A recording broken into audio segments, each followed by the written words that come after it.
আপনারা দেখেছেন যে গত 15.5 বছর ধরে খনি সংগঠন ছাত্রলীগের সন্ত্রাসীরা বাংলাদেশের প্রতিটি ক্যাম্পাসে যে দখলদারিত্ব, পিটিয়ে মানুষ মেরে ফেলা, গেস্টরুম নির্যাতন, বই দেখানো সহ চিন্তায় রাহাজানি, যেরকম গণধর্ষণের মতো ঘটনা বাংলাদেশের প্রতিটি শিক্ষা প্রতিষ্ঠানে কায়েম করেছে, তার বিপরীতে আমরা দেখেছি গত বছরই ঢাকা বিশ্ববিদ্যালয়ের হাকিম চত্বরে এরকম একটি অনুষ্ঠান আয়োজন করতে গিয়েও ঢাকা বিশ্ববিদ্যালয়ের শিক্ষার্থীরা এরকম একটি অনুষ্ঠান করতে পারেনি।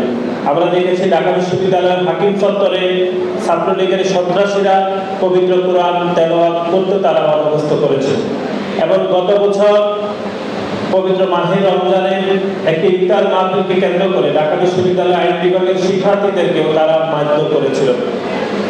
গত 15.5 বছর ধরে শুধু আওয়ামী লীগ প্যাসিবাদ কায়েম করেনি, বরং বাংলাদেশের প্রতিটি নাগরিকের ব্যক্তিগত স্বাধীনতা, ধর্মীয় স্বাধীনতা, চলাফেরার স্বাধীনতা এবং সমাবেশের স্বাধীনতাকে তারা খর্ব করেছে।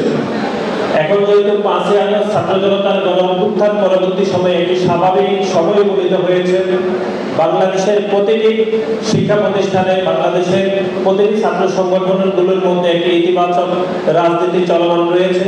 তারই ধারাবাহিকতায় আমাদের দলের ভারপ্রাপ্ত চেয়ারম্যান, ছাত্র দলের সাংগঠনিক অভিভাবক জনাব তারেক রহমান আমাদেরকে নির্দেশনা দিয়েছেন যে এরকম একটি আয়োজন করার জন্য।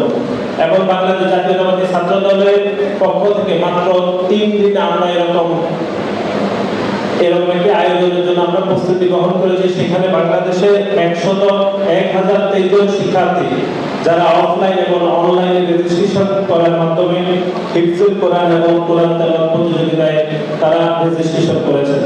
এবং গত 3টি পর্বে আমরা প্রতিযোগিতায় বাছাই পর্ব অনুষ্ঠিত করেছি। আজকে চূড়ান্ত পর্বে আমাদের বাছাই পর্ব শেষ হয়েছে।